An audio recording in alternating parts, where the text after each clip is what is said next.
Imagine being so sexually depraved that you literally died in the middle of an orgy, and you were supposed to be God's representative on earth. Meet Pope John XII, a man who turned the Vatican into his personal brothel, made prostitutes into powerful church officials, and died at age 27, while having sex with a married woman whose husband caught them in the act and beat the Pope to death with a hammer. This isn't some anti-Catholic conspiracy theory or medieval gossip.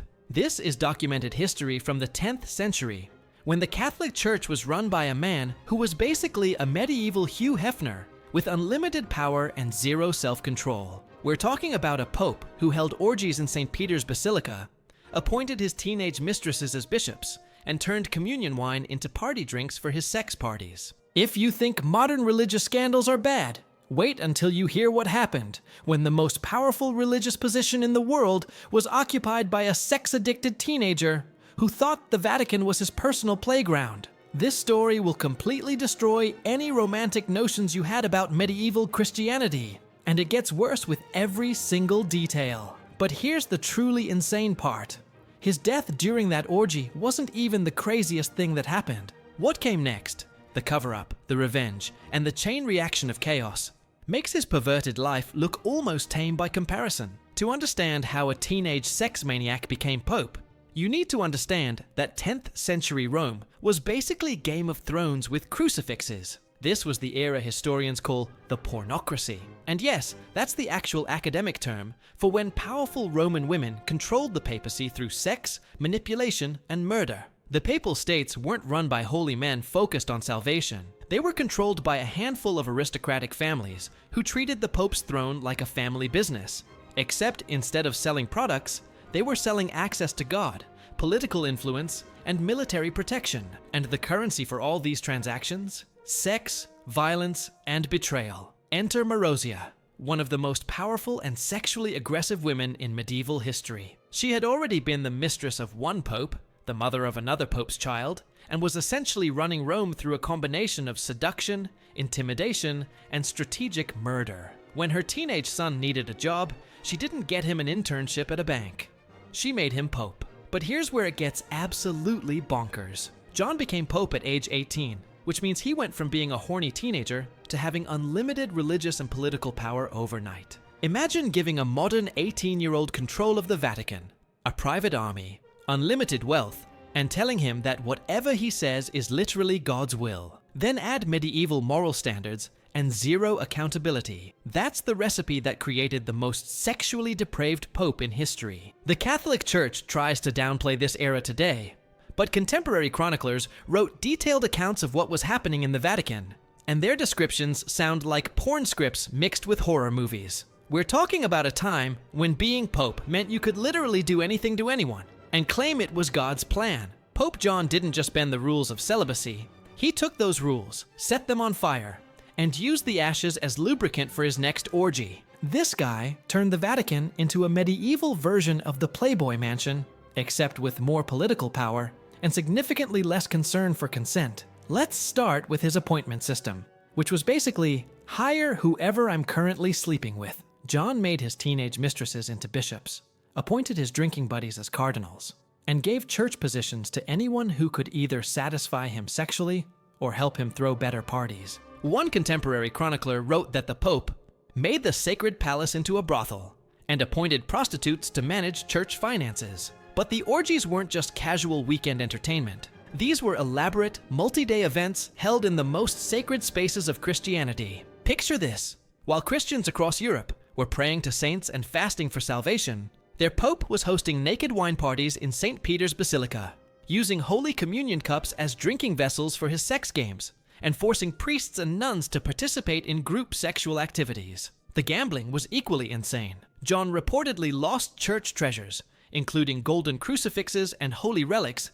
in dice games. He would bet entire monasteries on card games, and once allegedly lost several towns belonging to the church in a single poker hand. Imagine explaining to your congregation that their monastery was now owned by some random Roman nobleman because the Pope had terrible luck at cards. His drinking habits were legendary, even by medieval standards. Contemporary accounts describe him consuming massive quantities of wine daily, often while conducting official church business. Bishops would arrive for important meetings to find the Pope completely drunk, sometimes passed out on his throne, occasionally being pleasured by prostitutes during supposedly religious ceremonies. But here's what makes it even more ridiculous. John genuinely believed he was doing God's work. He would justify his behavior by claiming that God wanted him to be happy, that sexual pleasure was a divine gift, and that anyone questioning his lifestyle was questioning God's will. He turned hedonism into theology and made debauchery a religious duty. The night Pope John died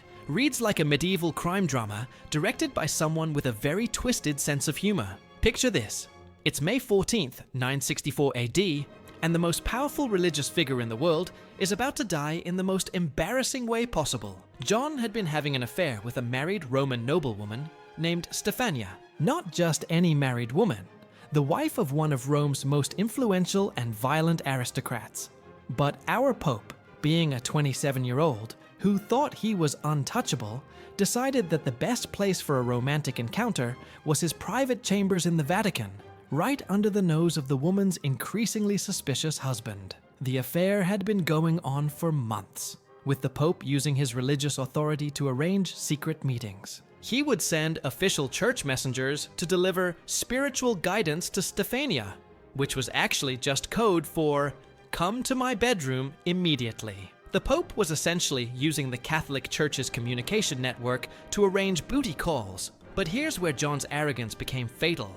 He started getting sloppy. Instead of being discreet about the affair, he began flaunting it publicly, even bringing Stephania to official church functions as his unofficial consort. He was so confident in his power that he thought nobody would dare challenge him, even when he was obviously screwing another man's wife. On that fatal night, John had arranged another secret meeting with Stephania in his private papal chambers. But Stephania's husband had finally figured out what was happening and decided to handle the situation himself. Contemporary chronicles describe him arriving at the Vatican with several armed companions, demanding to see the Pope about urgent spiritual matters. What happened next depends on which historical account you believe, but all versions agree that it was violent, messy, and absolutely humiliating for the Pope.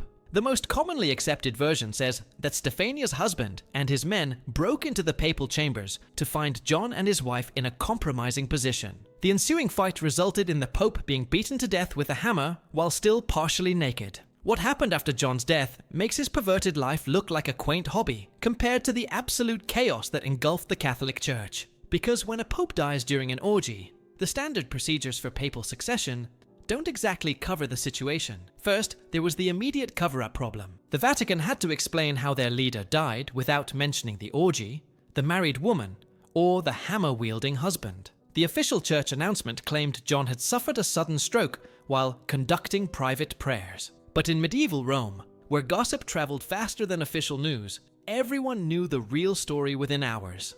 This created an unprecedented crisis for the Catholic Church. They couldn't exactly canonize a pope who died during adultery, but they also couldn't officially admit that God's representative on earth was a sex-crazed maniac. So they did what large institutions always do when faced with embarrassing truth. They tried to pretend it never happened. But the scandal had already damaged the church's credibility so severely that rival factions within Rome began fighting for control of the papacy. Multiple men claimed to be the rightful next pope, leading to what historians call the three-pope problem, a situation where the Catholic Church literally had three different men simultaneously claiming to be God's only representative on earth. The violence that followed was absolutely brutal. Rival papal candidates hired private armies to fight for control of the Vatican. Street battles erupted throughout Rome as different factions tried to install their preferred pope by force. The city became a war zone where priests fought with swords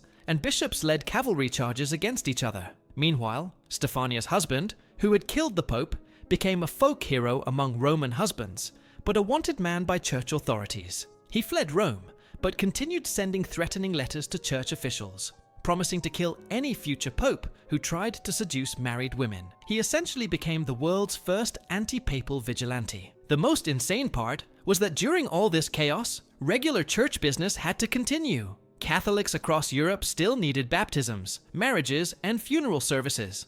But nobody knew which of the three competing popes had the authority to provide valid sacraments. Imagine the theological confusion. if you got married by the wrong pope, were you actually married in God's eyes? The death of Pope John during an orgy created consequences that lasted for centuries and fundamentally changed how the Catholic Church operates, though they'll never admit it publicly. This one perverted teenager's death essentially forced the Church to invent modern papal security, celibacy enforcement, and damage control strategies that they still use today. First, the Church had to completely restructure papal elections to prevent another John situation. They created elaborate background check systems, mandatory celibacy oaths, and required papal candidates to undergo psychological evaluations. Basically, they had to invent HR policies for the pope position because one horny teenager had proved that unlimited power plus zero oversight equals absolute disaster. The Vatican also established the first papal security force specifically to prevent embarrassing deaths.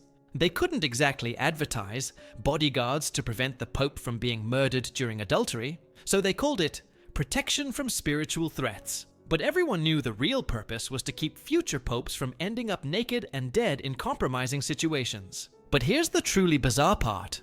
John's sexual scandals were so extreme that they actually made celibacy seem reasonable by comparison. Before his reign, many church officials were openly married or had acknowledged mistresses. After seeing what happened when a pope had unlimited sexual freedom, the church decided that maybe mandatory celibacy wasn't such a bad idea after all. The historical records about John created another unexpected problem for the church. How do you preserve accurate history while protecting institutional reputation? The Vatican developed sophisticated document management systems designed to maintain factual records while limiting public access to embarrassing information. They essentially invented institutional spin control because of one pope's orgy death. Modern historians studying this era face a unique challenge because the Catholic Church simultaneously wants to maintain historical accuracy while downplaying the most scandalous details. Academic papers about John read like comedy scripts that are trying very hard to sound serious and scholarly.